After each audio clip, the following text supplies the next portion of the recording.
안녕하세요. 안녕하세요. 네, 예수의 인권연대 연구센터의 우리의 시선 시간입니다. 오늘 우리가 좀 다뤄볼 문제, 이슈는 차별금지법에 관해서입니다. 아시다시피 우리 카톨릭 공동체는 인간의 존엄과 또 인간의 권리에 대해서 각별히 잘 보호하기 위해서 노력한 그런 역사를 가지고 있죠. 오늘 함께 하실 분은요. 장혜정 소피아 씨입니다. 장혜정 씨는 천주교 인권위원회에서 활동하고 계시고요. 또 차별금지법 제정연대에서 아주 열심히 활동하고 계시고, 먼저 제가 질문하는 형식으로 한번 시작을 해보죠. 몇 가지가 있는데요. 좀 오해할 수 있는 거나 또 혹은 이게 진짜 뭘 얘기하는 법인가, 차별금지법이 보통 포괄적 차별금지법이라고 얘기하죠. 네. 예. 그래서 한번 좀 알아보는 시간 갖도록 하겠습니다. 먼저 첫 번째로요. 이 어떤 분들은 이런 말 합니다. 다른 법에도 차별되는 어떤 그룹이나 사람들에 대해서 보호하는 법들이 있는데, 다는 아니지만 있는데, 이걸 왜 굳이 만들어서 실행을 하고 만들어야 하느냐. 만들어야 네네. 하느냐. 예, 이게 필요한 건가? 이런 질문 혹은 의문이 있습니다. 어떠신가요? 네. 그런 말씀 요새 많이들 하시고요. 그러니까 어떤 말씀을 드리고 싶냐면 개별법 분명히 필요합니다. 있어서 지금 실제로 특히 이 장애인 차별금지법 같은 경우에는 그 이후에 뭐 구제나 이런 것들이 많이 일어나기도 했었고, 많은 부분에서 이제 뭐 변화도 있었고, 그리고 또 이 개별적 차별금지법 중에 일환이 또 이 남녀고용평등법입니다. 그래서 이제 그런 부분들이 실제로 지금도 활약을 하고 있어요. 네. 근데 이제 그럼에도 불구하고 그러면 왜 이 포괄적 차별금지법 필요하냐라고 하면은 우리가 되게 여러 가지 정체성을 가지고 살아갑니다. 네, 그래서 네. 예를 들면 장애 여성인 내가 직장에서 부당한 대우를 받았을 때 이거는 장애인 차별금지법에 해당되는 것 같기도 하고 남녀고용평등법에 해당되는 것 같기도 네. 하고 그런 경우가 있을 수 있거든요. 개별적 차별금지법이 지금 여러 개가 지금 만들어져 있는데 각자가 구제할 수 있는 기구를 다 다르게 설정하고 있어요. 네. 그래서 뭐 예를 들면 장애인 차별금지법, 뭐 남녀고용평등법, 어디서는 노동부, 어디서는 국가인권위원회 이랬을 때 내가 어떤 상황을 겪었을 때 그러면 나는 어디에 가서 구제를 해달라고 해야 되지? 라고 했을 때 굉장히 어려움을 겪을 수 있고 그런 걸 위해서 일단은 포괄적 차별금지법에서 기본적으로 필요한 절차나 이런 것들을 규정하고 그러나 그래도 개별법은 또 분명히 필요합니다. 왜냐하면 남녀고용평등법 같은 경우도 더 자세하게 많은 부분 다루고 있기도 해서 이 두 가지가 함께 있을 때 사실은 우리 사회는 더 나아갈 수 있겠죠. 지금 예. 개별법이 각자의 역할을 하고 있지만 포괄적 차별금지법이 저희는 평등기본법의 역할을 한다라고 이야기하거든요. 예, 예. 이 두 가지가 함께 있을 때는 또 기대할 수 있는 더 많은 좋은 효과가 있는데 예, 예. 개별법이 있다고 해서 만들지 않을 이유가 없다라는 네. 말씀을 네. 드리고 싶습니다. 예. 네. 그러니까 두 개별적인 법하고 그다음에 이 포괄적인 차별금지법은 서로 보완하는 관계에 있고, 그다음 포괄적인 차별금지법은 그 근거가 토대가 되는 네. 그런 법이라고 할 수가 있겠네요, 들어보니까. 네. 그런데 지금 말씀하신 것처럼 차별은 이 다방면으로 지금 적용이 되잖아요. 당하게 되잖아요. 그러니까 우리 모든 사회 현상이 그렇듯이 복합적입니다, 그죠? 예, 한 면이 아니라. 네. 그래서 이런 법이 더구나 필요할 것 같고요. 그러면 이게 왜 이렇게 찬성하는 사람도 있지만 이게 옳고 좋은 법이니까 만들어져야 된다고 생각하는 사람도 있지만 또 그 반면에 그렇지 않은 사람도 많은 것 같아요. 예. 그래서 좀 구체적으로 이걸 반대하는 그런 사람들 입장을 조금 들어보면 우리가 왜 이게 또 필요한지 알 수가 있을 것 같은데요. 그 중에서 이 법이 이런 우려가 있어요. 소수자를 배려한다고 다수의 권리를 침해하는 거 아니냐, 이런 주장이 있는데 이건 어떠세요? 네, 뭐 이런 말씀은 사실 저희가 굉장히 많이 듣기도 하는데요. 예. 그러니까 그런 말씀을 드리고 싶어요. 그러니까 다수자가 누리는 권리를 소수자도 누리게 되는 권리여서 침해당한다라는 표현을 쓰잖아요. 네. 그런데 사실 이 권리라는 거는 정량적인 어떤 물체가 아니기 때문에 음. 다른 사람도 권리가 보장이 된다고 해서 내 걸 덜어서 이 사람들에게 나눠줘야 하는 예, 문제가 아니거든요. 그렇습니다. 예, 예. 그리고 이 포괄적 차별금지법 같은 것은 특히 다수자들의 입장에서 당연했던 일이 소수자들, 그러니까 네. 당연하지 못했던 사람들에게도 당연한 네. 세상을 만드는 법이다. 그렇죠. 라는 말씀을 드리고 싶어요. 그러니까 네. 예를 들면 그런 거죠. 장애인들은 예전에는 뭐 예를 들면 이제 뭐 어딘가에 출입을 한다거나 아니면 요즘에 되게 많이 바뀌었는데 뉴스를 볼 때 내가 청각장애가 있으면은 사실은 못 보는 게 당연한 세상이었거든요. 그런데 이 비장애인인 우리 입장에서는 뉴스를 틀면 그냥 들리는 거고 볼 수 있고 이게 너무 당연했잖아요. 네. 그런데 그게 당연하지 못한 사람들에게 어떤 조치를 취해서 그들도 당연히 뉴스를 볼 수 있게 하는 세상을 만드는 예. 역할을 하는 게 사실은 차별금지법이거든요. 그래서 그렇죠. 예. 많은 분들이 특히 이 차별금지법에서 규정하는 차별금지 사유에 나는 해당 안 된다고 생각하는 분들이 내 걸 자꾸 덜어서 저 사람들 갖다 주려고 한다라고 생각을 하세요. 네. 그게 아니라 음. 내가 누리는 만큼 남도 누릴 수 있게 네. 같이 이 권리의 범위를 네. 함께 늘려가는 거라고 생각해 주시면 좋을 것 예, 같습니다. 맞는 것 맞습니다. 예, 네. 그 얘기 들어보니까요. 그 예를 들어서 똑같이 평등하게 한다고 버스나 그 지하철에 그 장애인 같은 경우에 그 거기에 합당한 그 장치들 있잖아요. 뭐 걷지 못한 장애인들을 위해서 그럼 그걸 설치했다고 해서 일반인들한테 그게 무슨 일반인의 권리를 침해하는 거는 뭐 전혀 아닌 거죠.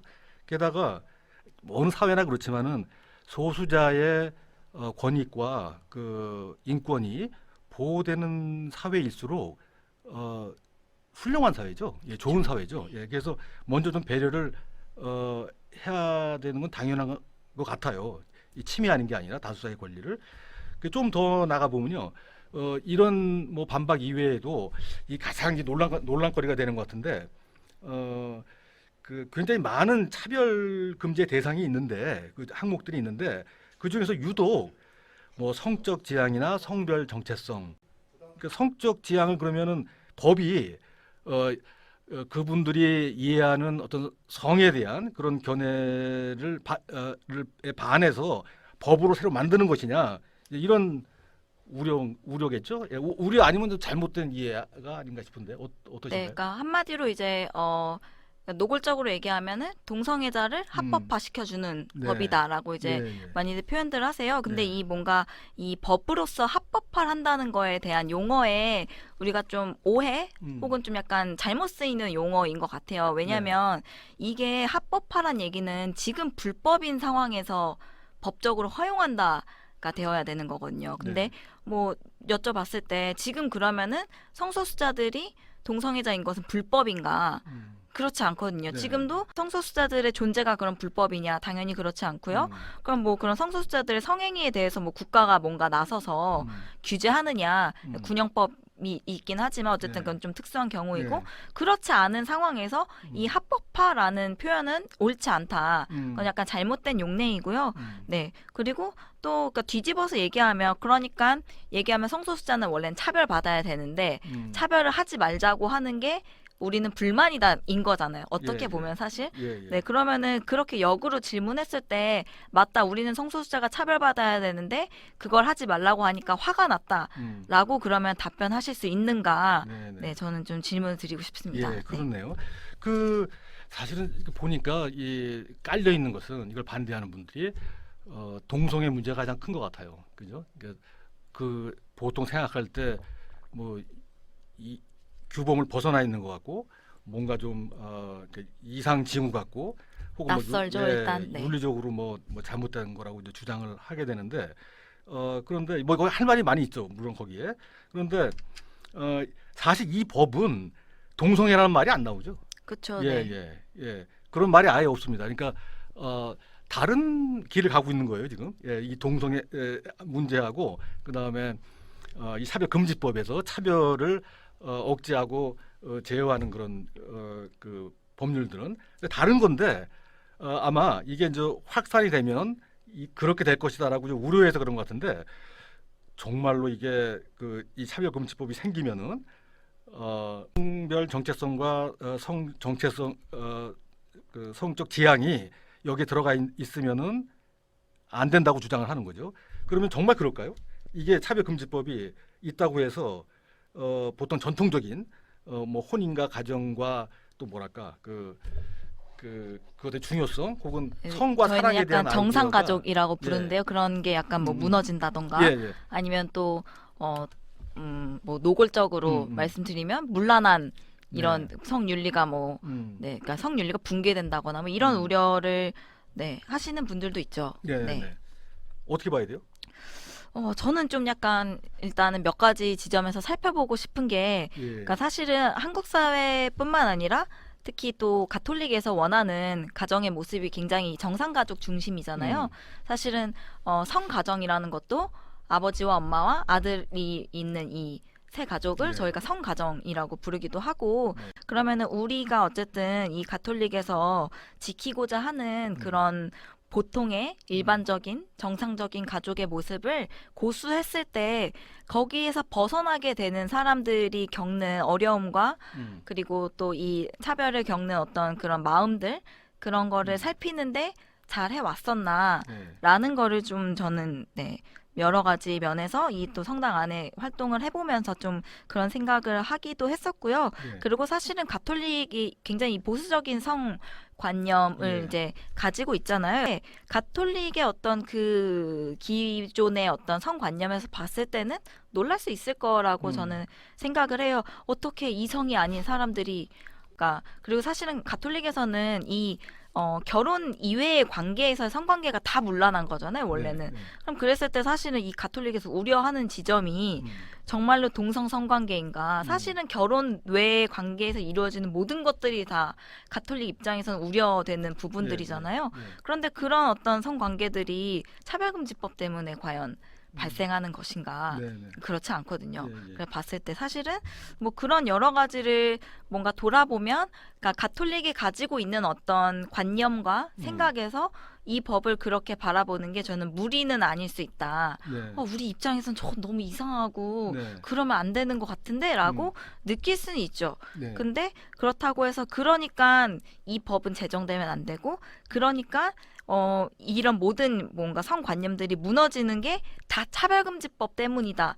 예, 라고 하기에는 네, 좀 무리가 있다. 이미 예, 우리 사회가 좀 가톨릭이 원래는 과거에 지향했던, 아니 지금도 지향하는 그런 과거의 모습들에서 이미 많이 변해왔고요. 네, 사실은 차별금지법으로 인해서 어떤 뭐 새로운 형태의 뭔가 어떤 성관념이라든지 이런 거를 우리 사회에 들여오자 요런 내용은 아니거든요. 네, 지금 이미 이 사회에 존재하는 이 다양한 사람들이 자기 모습으로 그냥 가진 모습대로 살아가도록 네, 해주자인 거거든요. 네, 그거는 저는 좀 가톨릭에서 우려하는, 그러니까 이제 가톨릭과 개신교에서 우려하는 그런 모습들과는 조금 다른 네, 방향이라고 예, 생각합니다. 네. 예, 맞습니다. 지금 말씀하신 것처럼 그 인간의 여러 삶의 형태가 전혀 단순한 게 아니죠. 이제 복합적이죠. 그래서 가족 형태도 말씀하신 대로 뭐 여러 가지가 있는 거죠. 예, 한 부모 자녀도 있고 입양 자녀도 있고 마찬가지로 그 성 활동도 사람들이 생각하는 거하고 다르게 굉장히 다양한 형태가 있게 되는 거죠. 뭐 할 말이 많지만은 하여튼 좀 개방 좀 개방적으로 생각할 수 있는 여지를 좀 남겨놔야 될 것 같아요. 이 차별금지법과 뭐 동성애 문제에서 기인하는 가정과 혼인의 뭐에 대한 우려 이것을 다음에 넘어갈까요? 네. 예, 그 또 하나가 그 얼마 전에 그 주교회의 생명윤리위원회에서 그 성명서를 냈더라고요. 근데 거기 보니까 뭐 어떤 거는 그러니까 그 네, 좀 이해되는 측면이 예, 있죠. 이해가 네. 됩니다. 그리고 이제 우려도 동감을 하고 근데 어떤 거는 저 같은 경우는 굉장히 많이 이해가 안 되는데 우리 장 선생님은 어떠신지 모르겠어요. 이제 예를 들어 가지고 거기에 이런 말이 있습니다. 그 차별금지법이 만들어지면 제정됨으로써 따옴표입니다. 생명 파괴, 인공 출산 확산, 유전자 조작을 통한 생명의 선별적 선택과 폐기 이런 생명 경시 풍조가 조장될 수 있다 이렇게 돼 있는데 이게 아까 선생님 이게 무슨 말인지 잘 모호하다고 하셨단 말이에요. 그래서 어떤 점에서 그런가요? 네, 일단은 앞서 이제 또 신부님이 질문해 주셨던 내용들은 좀 이해가 되거든요. 아, 네. 이 법안에 이런 부분을 보고 이렇게 생각하셔서 이렇게 음. 오해하시는구나. 이게 조금 예측할 수 있는데 지금 사실 저는 방금 말씀하신 부분이 약간 무엇을 보고 이렇게 말씀하셨을까라는 거를 좀 깊게 봤을 때 일단 처음 봤을 때는 뭐 전혀 이해가 되지 않았었고요. 네. 그 이제 찬찬히 봤을 때 왜냐하면 저는 매일 거의 매일 이제 막 음. 오늘 이 요청처럼 네. 매일 뭐 글을 써달라거나 예, 예. 뭐 이런 요청을 매일 받다 보니까 음. 이 법안을 매일 보고 있거든요. 네. 근데 여기서 봤을 때 도대체 이런 용어는 어디서 나온 것일까라고 예, 예. 좀 곰곰이 생각해 보면 그간의 어떤 그 가톨릭의 이 또 그 동안의 뭐 입장이나 이런 걸 살펴보건데 아마 좀 성윤리와 네. 생명윤리를 이렇게 네. 붙어 있는 걸로 생각을 하시는 것 같아요. 음. 그러니까 뭐 소위 말하면 이 성윤리라는 게 우리 사회가 이제 그러면은 동성애자들까지 인정하면 근데 사실 우리가 인정을 하건 말건 그들은 이미 존재하는 사람들이거든요. 네. 아무튼 뭐 그랬을 때 그런 우리가 그동안 우리 사회에서 금기시했던 모습들까지 인정하면 네. 이 소위 말하는 성윤리가 무너진다고 생각을 하실 수도 있어요. 네. 근데 뭐 저는 동의하진 않지만 네. 그랬을 때 그러면은 이 생명윤리도 함께 무너진다고 생각하신 게 아닐까 저는 좀 추측을 합니다. 그래서 이게 우리 사회가 이렇게까지 나아가면 당연히 이렇게 어떻게 보면 차별금지법과 관련도 없고 너무 네. 멀리 있는 얘기지만 네. 이런 생명 경시 현상까지 이 사회가 나아가나 보다라고 음. 우려를 하셔서 네. 이런 게 들어가지 않았나 네. 싶고요. 근데 그랬을 때 저는 사실 좀 명확하게 말씀드리고 싶은 건 차별금지법 그리고 평등법 어디에도 이런 그러니까 사실은 이건 정말 그 여전히 뭐 이 가톨릭 사회를 떠나서 네. 그 논란의 여지가 있는 생명 문제인 거잖아요. 네. 이 문제에 대해서 전혀 차별금지법에서는 그러니까 예측도 하지 못했던 부분이고요. 예. 그러니까 이 부분에 대해서는 차별금지법 제정의 문제와 전혀 별개로 이 사회가 다시 논의해야 되는 지점이라는 것을 좀 말씀을 드리고 싶습니다. 예, 네. 예. 저도 그러니까 이해를 잘 못하겠더라고요. 네. 이 구절을. 근데 제 생각하기에는 그 원래 그리스도교가 생길 때부터 윤리는 대략 성윤리였어요. 예, 근데 그게 너무 오랜 세월 동안 마지막 단일했죠. 예, 네. 그 계속 이어져 온 것이죠. 그래서 이 문제는 성에 대해서 카톨릭은 여러 가지의 다른 분과 학문들의 지혜나 네. 그 결과 업적들을 수용을 해서 여러 가지 사유 방식이나 또 신학을 구축해 나가고 있는데 그런데 이것도 좀 그렇게 좀 했으면 좋겠어요. 왜냐하면은 그 올바르지 않은 이해가 이렇게 좀 약간 너무 멀리 갔죠. 예, 네. 불안스럽게 두려운 이런 징후로 나타나고 있고요. 또 하나가 이제 우리 카톨릭 교회는 섹스 문제에 대해서 얘기를 덜 했으면 좋겠어요. 왜냐하면 윤리가 성윤리만 있는 게 아니고 그다음 정의의 문제도 있고요. 그다음에 신뢰 문제도 있고 공평 평등 문제도 있고 또 아주 산적해 있는 문제들이 많이 있거든요. 생명하고 연관돼서. 그런데 오로지 이런 그 성윤리에만 매달려서 그것도 맞지도 않는 지금 차별금지법의 그 취지하고는 이런 비판을 하게 되면 설득이 안 될 것 같아요. 예, 그쵸, 제 네. 생각에는 좀 덜 했으면 좋겠습니다. 만약에 덜 하면은 훨씬 더 좀 생산적인 논의가 가능하지도 않을까 싶기도 하고요. 예. 그래서 좀 약간 정리하는 의미에서 이 법에 반대하는 사람들이 보통 하는 얘기가 있습니다. 어떻게 변명을 좀 하는 것 같아요. 제 생각에는 동성애자 차별을 승인하는 게 아니다. 이게 자기들이 그런데 이 제정에는 반대한다는 거예요. 네, 네. 예. 이 말은 또 어떻게 이런 주장은 어떻게 봐야 되죠? 네, 제가 이제 그 몇 주 전에 이 평등버스라는 버스를 아, 타고 예, 전국에 그렇죠. 이제 차별금지법 제정을 알리는 캠페인을 2주 동안 다녀왔을 때 만났던 분들이 실제로 이렇게 말씀을 하세요. 동성애자 차별하자는 게 아니라 이 법은 너무 문제가 많아서 만들면 안 되니까 반대하는 거다. 네네. 라는 말씀들을 하세요. 근데 이제 저는 좀 여쭤보고 싶은 게 그분들이 그러면 생각했을 때 차별은 무엇인가? 라는 질문을 좀 드리고 싶거든요. 왜냐하면 봤을 때 난 동성애자 차별하는 건 싫은데 라는 말을 그래도 그런 동성 성관계는 나쁜 거야 라는 말을 너무나 아무렇지 않게 이 성소수자 당사자 앞에서 그런 말씀을 하시거든요. 근데 그러니까 바꿔서 생각해보면 이성애자 누구도 이성애자 성관계는 나쁜 거야 라는 말을 하는 사람을 만나지 않잖아요. 그랬을 때 누군가는 조금 다른 모습 모습으로 살아간다고 해서 그런 말을 너무나 서슴지 않게 내 앞에서 하는 사람을 마주치는 상황들 이런 것도 다 차별의 어떤 이 우리 가톨릭 교리서 2358항에서 얘기하는 차별의 기미가 만연한 사회이기 때문에 가능한 네. 일들인 거잖아요. 예, 예. 그리고 또한 내가 성소수자라는 이유로 그 실제로 이런 일들 발생하니까 차별금지법이 만들어지는 건데 너 성소수자였니? 몰랐어. 그럼 우리 회사에선 나가줄래? 라는 일이 발생한다던가 이것도 실제로 있었던 일인데 구청 체육관에서 성소수자 여성들이 모여서 운동회를 하겠어요 라고 해서 대관을 했어요. 그랬더니 나는 성소수자들이 그렇게 돌아다니는 거 너무 꼴보기 싫고 예. 우리 구청에서 그런 거 하는 거 싫어요. 예. 대관 불허해 주세요 라는 민원이 막 빗발쳤을 때 아, 예. 그쪽으로 연락을 해서 이런 민원이 많아서 예.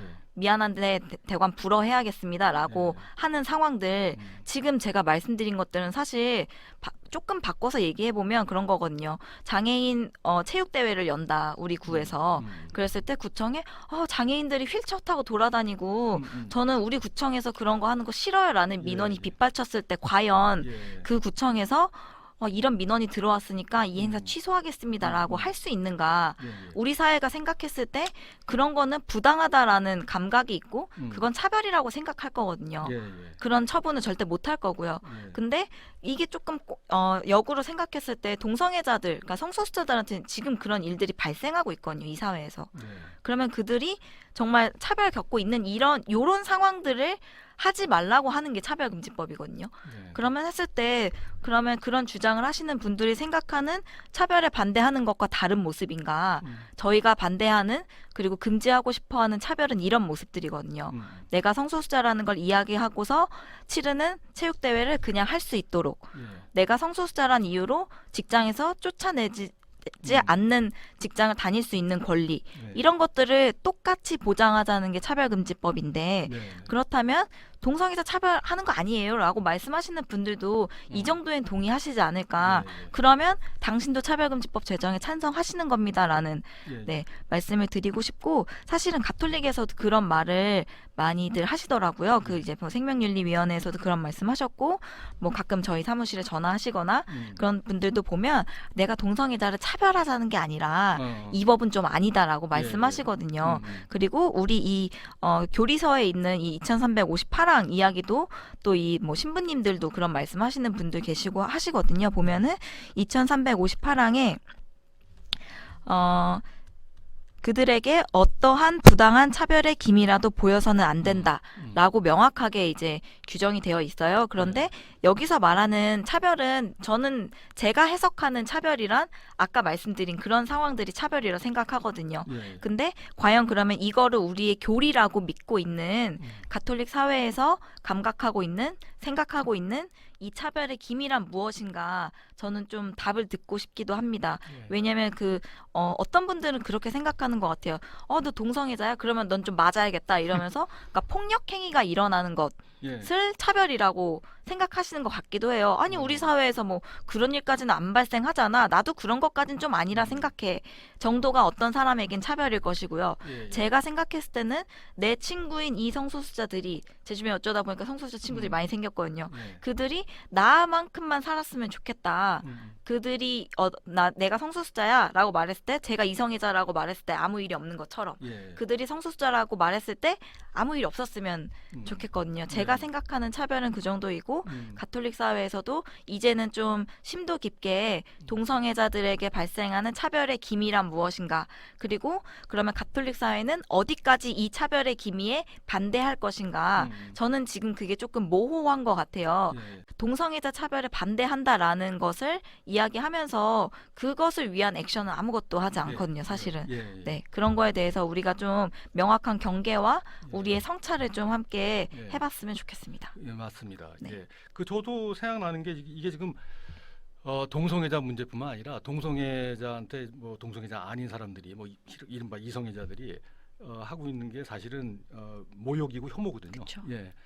그런데 이거 아무한테나 하면 안 됩니다. 예, 당연히 이게 뭐 성소수자라고 그 사람한테 해도 되고 안 되고 그런 문제가 아닙니다. 그 사람의 인격을 표현하는 것이죠. 누구를 혐오하고 그러니까 미워한다는 게. 그런데 이게 동성애자뿐만 아니라 소수자들 다른 소수자가 많잖아요. 뭐 아까 말했던 장애인 또 뭐 뭐가 있습니까? 여러 종류의 그 소수자들이 있는데 그들을 다 이렇게 묶어서 혐오시키는 경향이 있어요. 예, 네. 혐오하는. 예, 저는 이 밑에 깔려 있는 거는 크게 다르지 않다고 생각해요. 네. 사실은 동성애자에 대한 혐오하고 그다음에 뭐 장애인이나 그밖에 소수자들, 사회적인 소수자들에 대한 그 태도가 그래서 이거는 사실은 좀 전체 인간의 문제가 아닌가, 나의 전체 네, 인격의 네, 문제가 네. 아닌가. 뭐 동성애를 찬성하고 반대하고 그 문제라기보다도 네.